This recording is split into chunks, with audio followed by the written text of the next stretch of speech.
eu entrevistei o doutor Eduardo, que agora eu vou precisar dos seus serviços. Seja muito bem-vindo, muito obrigado. Muito obrigada, né, pela tua participação. Ele tá me corrigindo, porque eu sou mulher, daí eu falo obrigada. Muito obrigada, doutor, pela tua participação mais uma vez. E conta pra gente como que estão aí agora, né, os direitos dos autistas. Hoje até foi adiada a sessão, né, a pauta no STF sobre as ADIs, né, que chamam, não sei se é assim que pronuncia, 7779, 7790, porque agora eu aprendi por conta da condição. Mas o que está em jogo aí? O que são esses direitos da pessoa com espectro autista? Seja muito bem-vindo mais uma vez. Olá, Joyce, boa tarde, tudo bem? Tudo certo. A gente está com um pouquinho, acho que por conta do teu fone, a voz está um pouquinho abafada. Tá, deixa eu ver aqui. Vamos ver. Se de repente tirar o fone, olha eu, retirando o fone, eu acho que vai ficar melhor. Vê se ficou melhor. Ficou melhor. Ah, perfeito, vamos fazer assim então. Doutor, conta pra gente, assim, que né, até que vamos contextualizar para as pessoas. O Brasil ele possui milhões de pessoas dentro do espectro. E pela lei Berenice Piana, a pessoa com TEA, com transtorno do espectro autista, ela é considerada com deficiência para todos os efeitos legais. Mas há inúmeras divergências até de interpretações neste contexto. Mas você que é especialista no direito dos autistas, você poderia explicar um pouquinho para a gente sobre esses direitos? Eu falo entre aspas, porque ele é tão difícil de serem exercidos. A lei ela está muito bonita, mas a gente precisa de profissionais como o doutor para estar auxiliando esses pais, mães e essas pessoas com transtorno para realmente exercê-los. Claro. Então, de fato, né, a minha área de especialidade é o direito da saúde e mais principalmente o direito dos autistas, né? E aí, para a gente entender todo o contexto dessa questão de eles serem equiparados para todos os efeitos, são considerados pessoas com deficiência, e aí a gente tem um segundo passo, né, que dentro do autismo a gente tem o que a gente chama de espectro. Cada indivíduo é único, né? Então, é por isso que a gente fala transtorno do espectro autista, né? Para considerar o espectro individual. Então, não dá para dizer que todo autista é igual. Por isso, é a nomenclatura. E aí a gente tem também níveis de suporte, que é uma espécie de classificação. Como o próprio nome diz, o nível de suporte vai ser a demanda por suporte daquela pessoa. Então, a gente vai ter o nível 1, nível 2 e nível 3. O nível 3 vai ser uma pessoa que vai precisar de mais suporte, de um cuidado mais contínuo, mais intensivo. O segundo, nível 2, ele vai ter uma coisa mais intermediária, então é uma necessidade menor de suporte, mas ainda assim precisando. E o nível 1 é onde a gente tem aí principalmente a polêmica envolvendo esse julgamento que está no STF, né? Porque o nível 1, ele por muito tempo, a gente até utilizava uma nomenclatura equivocada, uma nomenclatura errada, né, que é falar autismo leve, como se houvesse ali algo que não precisasse de uma atenção, que não precisasse de um olhar considerando aquela condição, né? E ele enfrenta barreiras sociais também complexas, ele tem sensibilidades sensoriais, como eu vi você comentando aqui, né, você é autista nível 1, e você sabe muito bem que muitas vezes, para as pessoas que desconhecem, ou que veem essas pessoas no dia a dia, não conseguem entender a complexidade e como esses sintomas afetam, né, o dia a dia. E aí, apesar da gente ter a lei Berenice Piana, que é uma lei lá de 2012, equiparando, a gente vem ao longo do tempo enfrentando preconceitos com o nível 1 de suporte, principalmente. Como se considerasse que eles não precisam de alguns direitos, como se eles fossem menos deficientes, menos pessoas com deficiência do que o nível 2, do que o nível 3. E aí, o julgamento, né, da ADI, que é uma ação de inconstitucionalidade, né? Vai julgar porque se aquela lei, né, se aquela previsão legal, ela está de acordo com a Constituição ou não. Ela veio agora a respeito da reforma tributária, né? Então, a gente teve a reforma tributária e com essa reforma a gente teve uma alteração na lei que colocaria o autismo nível 1 como alguém que não teria direito a um benefício tributário na compra de um veículo, tá? Então, até hoje, né, essa lei ainda não entrou, não está valendo ainda, né? Ela vai passar a valer a partir do ano que vem. Então, hoje, um autista consegue, no momento de comprar um veículo, ter algumas isenções de alguns tributos que são cobrados quando você compra um carro. E aí essa lei, a forma que ela foi escrita, ela pegou e separou o autista nível 1 de suporte, colocando como se ele não se enquadrasse ali. E aí levantou toda essa discussão de que isso foi uma medida inconstitucional, né, que estaria ali violando a lei brasileira de inclusão, a lei beneficiana e também a própria Constituição Federal, porque o nível 1, ele não pode ter essa distinção como se ele fosse uma pessoa, não fosse uma pessoa PCD, como se ele não precisasse também usufruir de benefícios que estão ali, que foram criados, que foram feitos para ajudar essas pessoas.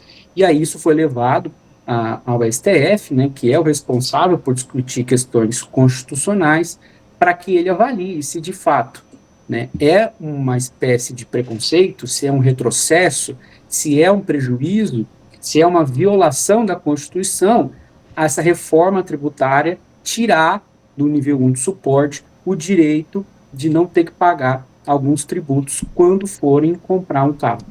Na tua opinião, você entende que realmente é inconstitucional, sabendo da lei, entendendo também e promovendo esse direito para as pessoas com espectro?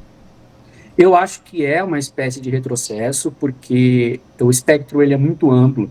Então, a gente considerar que a classificação como nível 1 de suporte tira daquela pessoa dificuldades, tira a necessidade de avaliar de uma outra forma, de você ter medidas de inclusão, eu acho que ela é um equívoco, na minha opinião, tá?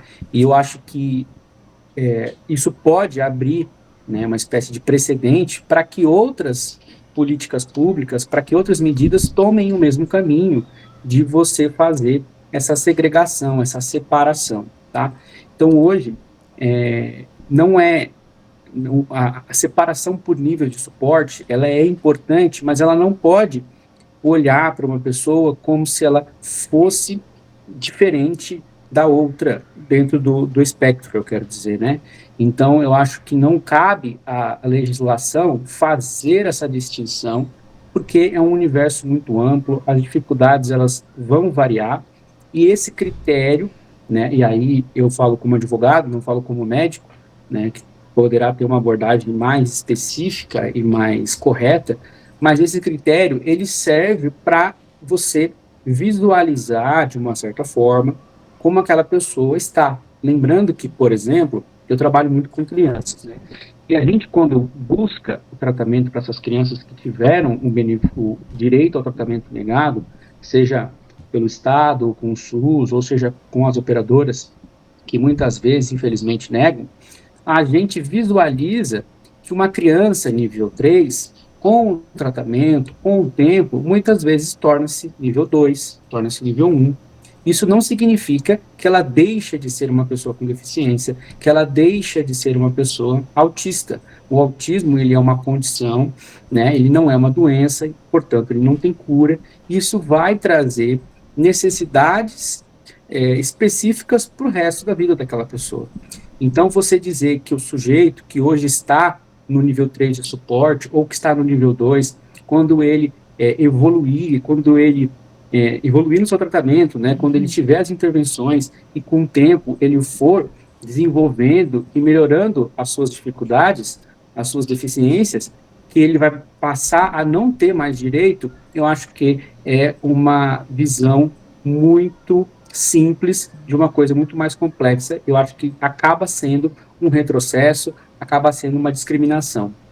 Quem recebe o diagnóstico e de repente não sabe nem quais são os direitos, você mencionou aí essa da reforma tributária, dos descontos, né, que poderiam ter com veículos, mas e também, né, que toda criança, jovem, adulto, enfim, precisa ter um tratamento, seja ela de um plano particular ou do SUS, e quando é negado. Mas quais outros direitos que de repente a gente não mencionou aqui e de repente até a pessoa não tem noção que tem esse direito dessa adaptação, ou né, o que mudou aí também veio para agregar e descongestionar a vida aí das pessoas, porque eu acho até engraçado, doutor, vou até abrir aqui uma fala, porque quando eu recebi o meu diagnóstico, até o que eu mais ouço, é muito engraçado, até eu percebo que algumas dessas pessoas não falam por maldade, veja bem, não encaro, tá bem? Até às vezes meus amigos, que bom, pelo menos temos benefícios, eu até brinquei hoje que eu fui no médico, falei, doutor, até agora eu não sei que benefício é esse, mas vamos lá, brinquei assim, porque tem os direitos, é óbvio, mas exercê-los é uma caminhada, às vezes, árdua e cansativa para os pais, que eu estou dizendo, até de crianças, mas eu estou falando agora, eu recebi o diagnóstico na vida adulta, tu imagina quanto prejuízo que esse corpinho já não passou, e para não acontecer com essas crianças, de repente, o que elas podem buscar junto ao meio jurídico? De fato, a gente tem essa divisão, né, de que a gente tem o direito, mas a gente precisa também entender a forma de fazer esse direito valer. Infelizmente, passa a ser uma segunda dificuldade, né? Como eu falei, dentro da saúde, as pessoas desconhecem que têm direito ao acesso ao tratamento, muitas vezes acreditam que isso é apenas para quem vai ter um plano de saúde caro, e aí é importante a gente saber que dentro do SUS a gente já tem a previsão, e um raciocínio interessante, Joyce, é a gente pensar nos direitos de pessoas com deficiência que a gente vê por aí, né? Então, a gente está falando, por exemplo, de uma reserva em transporte público coletivo, a gente tem um atendimento prioritário, né, que também é uma distinção, não é preferencial, é prioritário, isso é interessante a pessoa saber, que tem uma distinção entre o preferencial e o prioritário, né? Então, o prioritário, ele é como se, simplificando, é como se ele estivesse acima, né? O prioritário, ele teria que ser atendido primeiro. A gente tem, na educação, uma série de coisas, e, novamente, muitas vezes as pessoas acreditam que isso está limitado ali, e eu estou falando isso porque, como você trouxe, né? Você recebeu o diagnóstico na fase adulta. Isso está limitado à criança, à educação básica, que vai ter direitos de inclusão, de uma adaptação, de um material educacional adaptado, de muitas vezes precisando de um suporte de um outro profissional ali dentro da sala de aula. Mas isso também vai para os autistas que estão fazendo ensino superior, né? Então, na universidade, a gente tem que ter esse olhar e entender que, por vezes, ele vai precisar de uma adaptação do material, ele vai precisar realizar, por exemplo, uma prova num ambiente mais controlado, porque ele tem uma sensibilidade sensorial. Então, ainda hoje, a gente encontra uma visualização muito maior, um conhecimento maior, uma divulgação maior dos direitos para crianças, mas a gente precisa entender que isso também vai para os adultos, que as universidades precisam começar a olhar para os alunos autistas, precisam começar a incluir dentro das universidades medidas para inclusão dos autistas que estão ali estudando, sem que isso se torne uma espécie de segregação também, né?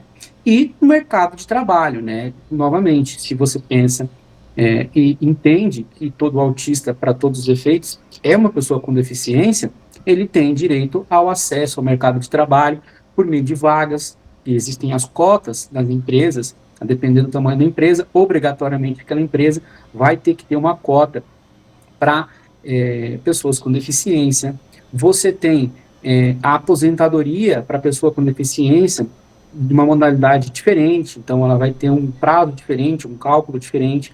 Você tem benefícios sociais para pessoas que são autistas, portanto são consideradas pessoas com deficiência, estão numa situação de vulnerabilidade econômica, você tem benefício, que é o BPC-LOAS.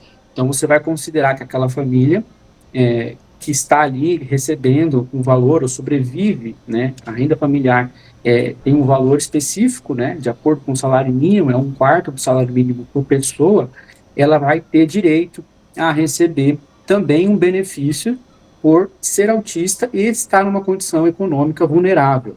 Então, em todos os âmbitos, né, trabalho, renda, educação, acessibilidade, né, inclusão, a saúde, vagas para pessoas com deficiência, para autistas também servem. Então, a gente tem que entender que tudo que a gente vê como um benefício, ou como uma inclusão, ou como uma medida de acessibilidade para as pessoas com deficiência, entender que os autistas, mesmo o nível 1 de suporte, que muitas vezes tem esse olhar de que ele está querendo se beneficiar, né, como você trouxe, e cria um preconceito ali, como se o diagnóstico foi feito apenas para que aquela pessoa usufrua de direitos e busque um benefício com relação a isso.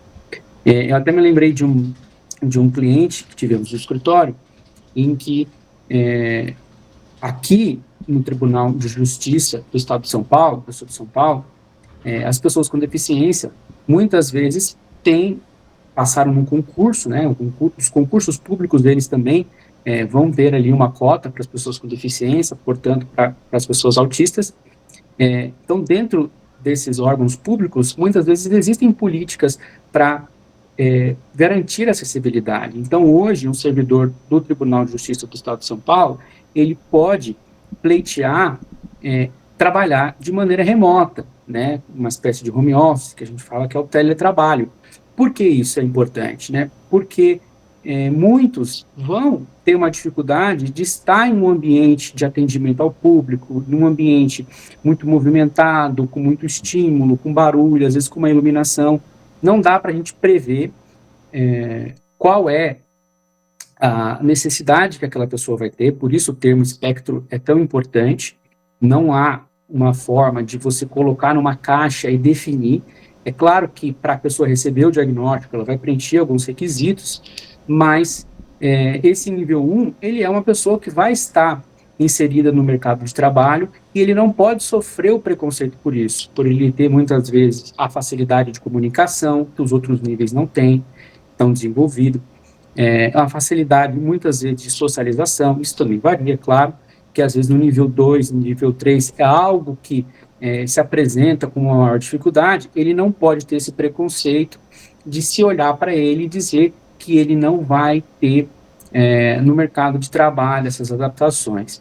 Então, tudo isso é fundamental para que as pessoas entendam os seus direitos em todos esses âmbitos e que a gente traga para o debate, né, principalmente hoje, no Dia do Orgulho, que o nível 1 de suporte, ele é tão autista quanto os outros, né? Então, a gente parar de usar o termo leve, o termo severo, como se isso fosse um critério de colocar o quão deficiente aquela pessoa o quanto uma pessoa com deficiência ela é, né? Então, entender que trata-se de uma divisão para que a gente consiga fazer essa separação de quanto aquela pessoa vai precisar, vai demandar de suporte mais do que a outra, mas não é um indicativo de inteligência, de capacidade.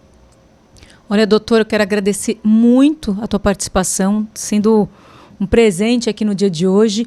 E para o pessoal entender um pouco mais, eu sei que você produz também bastante conteúdo a esse respeito, no direito da saúde, direito dos autistas. A gente pode acompanhar também nas redes sociais? Sim, tem um Instagram, né, Eduardo Gravano, advogado, né, eduardogravano.adv, em que eu produzo conteúdo, falo sobre isso, então é importante, né, nos dias de hoje, com o aumento, felizmente, né, do número de diagnósticos, muitas famílias, muitos adultos se veem muitas vezes perdidos, né, por não saber. É tanta coisa, você ainda tem que assimilar o diagnóstico, você tem que entender o tratamento médico e acabam tendo direitos violados. Então é fundamental, por isso que eu estou sempre ali produzindo conteúdo, divulgando informações jurídicas relevantes, para que essas pessoas que já estão lidando com o transtorno não tenham também direitos violados.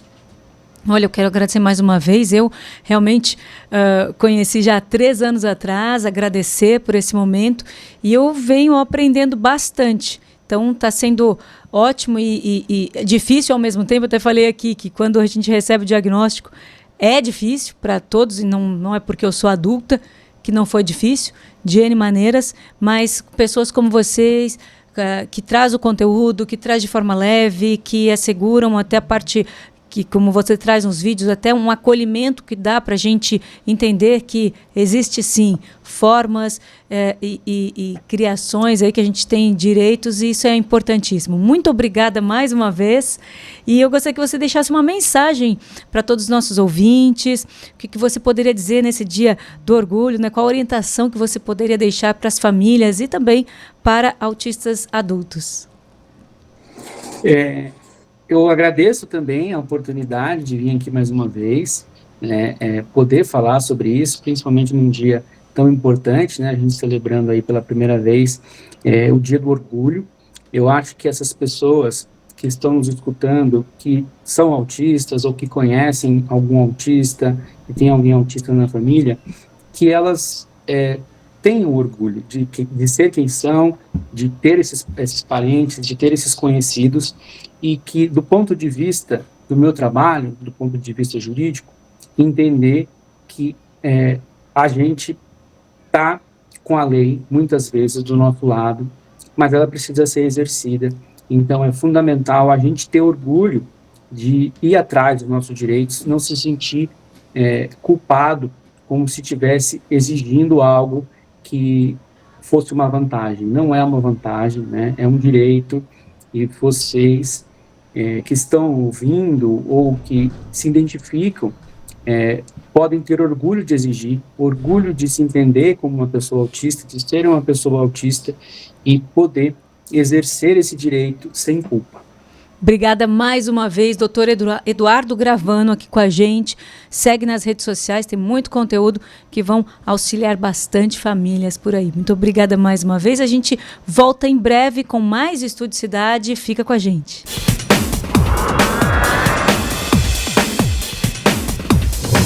Você está ouvindo Estúdio Cidade.